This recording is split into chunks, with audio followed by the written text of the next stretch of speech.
Sahar Galtz here, and we're going to look at Backbone, Steinberg's drum resynthesizer, which is built as a way to design your own drum sounds. Also comes loaded with some incredibly inspiring pre-made sounds. And even though Backbone is great at creating distinctive drums, I've actually been using it as a unique synth to create leads and pads. And one of my favorite features is you can drag audio files directly from Cubase into Backbone and play them like a sample mapped across your keyboard. And then you can transform these samples with a really powerful, intuitive set of modules, along with perhaps the most interesting aspect of Backbone, decompose, which allows you to break apart sounds into their tonal and noise components. If we turn on pre-listen, we can hear how decompose is separating our sound. This is tonal. It's the part of the sound that has pitch and noise. And of course, that's the part of the sound that doesn't have pitch. Most of the time, Backbone does great separating sounds. In this case, we can hear it struggling a bit, creating an artifact. That's easily corrected with sensitivity. In technical terms, it's the minimum distance between peak to trough that's considered a harmonic partial. Bring it up, and only significantly tonal material gets through. If you want everything above a certain frequency to be considered noise, use cutoff, and duration is the minimum length of a partial to be considered tonal.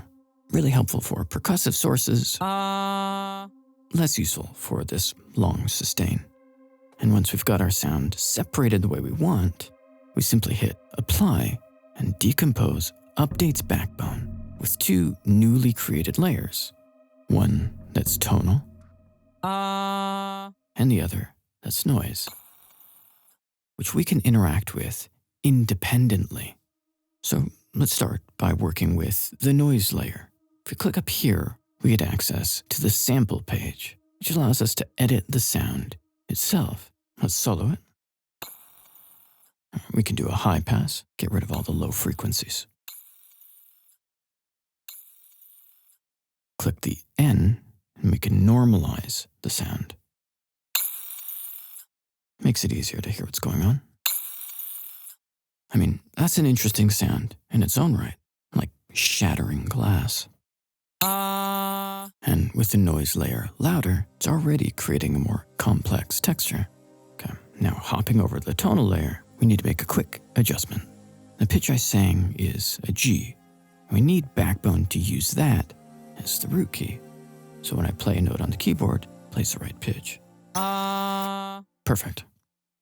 Now, let's take a look at the resynth module, which is where you can really start to transform your samples. Start by soloing up the tonal layer and using position, scan past the attack, gives an artificial synth-like quality. And purity makes sounds more pure or more noisy by modifying the level difference between harmonic partials.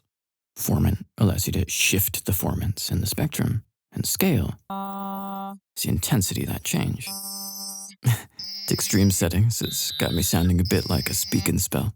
Let's roll that back a little bit. And of course, speed does exactly what you'd expect. In this case, slowing the playback of the sample. And actually, I want to take that chirpy, exaggerated formant shift and pitch it down -12 for an octave. Cool. Let's give the pitch a little random, like an old drifty synth. We can even zoom in deeper, having the pitch follow an envelope.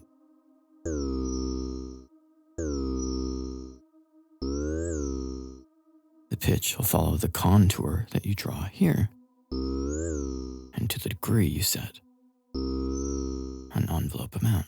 In this case, let's use just enough to give it some subtle movement. Makes it feel more alive. Bring back the noise layer. That's interesting. But for the time being, let's use the amp module to bring down the level of the noise layer. Perfect. I'll have an easier time hearing what the filter is doing. It's a straightforward filter like you'd see on most any synth. It's low pass, band pass, high pass, band reject, and all pass filters. We'll do a low pass around 4K, tame some of that chirp. We can thicken it up with some tube drive and some resonant peak to draw our ear to the corner frequency. And the amp module, as we've already discussed, is a way to set the level, but also the panning, the effects routing. Under the hood, there's an envelope we can use, like an ADSR for the level. But for now, I'm just gonna set up key follow for the panning. Pans the low notes, opposite the high notes. Creates a really nice sense of stereo movement when you're playing a line. Now, let's go ahead and add an additional layer. This is simply the open string on my Telecaster. Now, we need to change the root key of the guitar layer so it'll play the same note as the voice layer. And in Backbone, that's just one click. That sounds pretty sinister right out of the gates, but let's push it even further. We'll again start with decompose, tonal. Perfect. And the noise layer. Mostly the attack sound. Now, we pitched down the voice layer, so let's do the same with the guitar. Now you can hear the guitar sample lasts a lot longer than the vocal layer, so let's deal with that. Of course, we can simply drag in the sample end. Still a bit long. We can also manually edit the fade out.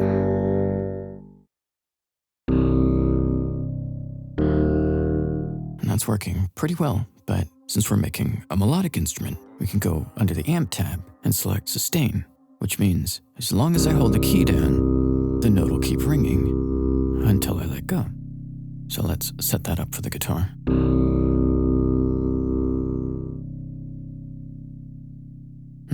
Since it's such a long sample, the release phase of the envelope is proportionately long too, so we just need to tighten that up.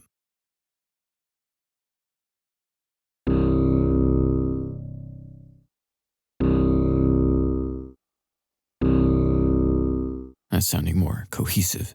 Now, I want to show you a neat trick for making sounds in Backbone much more expressive, and we're going to do this on the guitar noise layer. Let's normalize it. We don't need all that sustain, so bring in the sample end.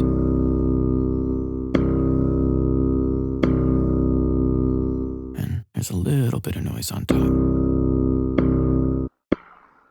Great. So now it's just the attack.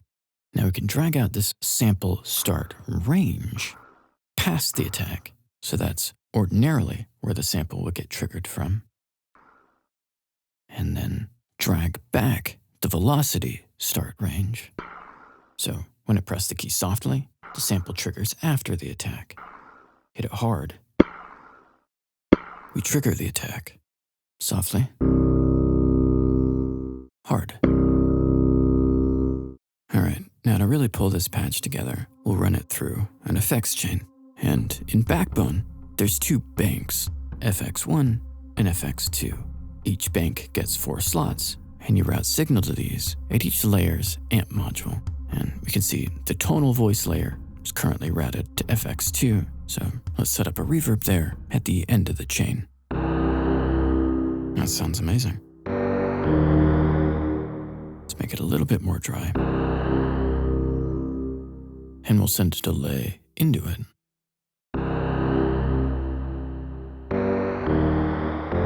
There's a nice flutter to the tail. Since we've got this dark, dystopian sound going, let's add some ring modulation. Even more unnerving. And we can do a little EQ, make it feel a bit heavier. Cut some of the low mids for clarity, and find where the bite is, and push it. Finally, clean up a little of the noise up here.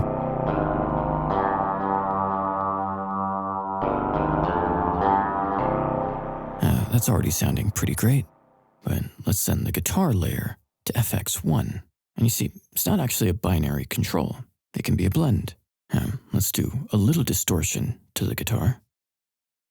Let's do it in parallel with the clean. And actually, let's send the guitar entirely to 1.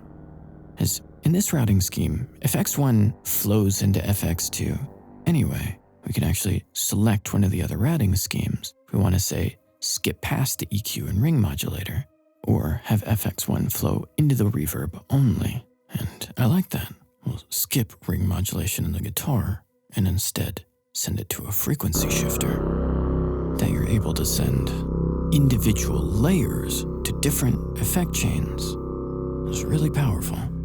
You can create patches that feel organic and less homogeneous. Let's also add a flanger.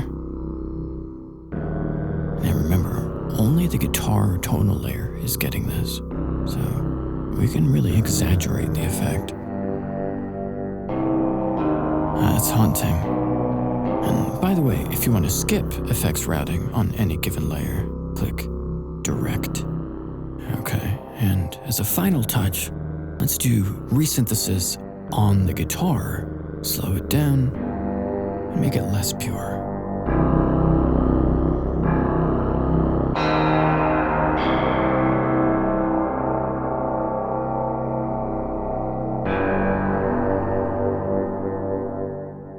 And that's Backbone, Steinberg's drum resynthesis plugin that can even be twisted into making outrageously unique lead sounds. And that's all for now. I'm Sahir Gold. I'll see you next time.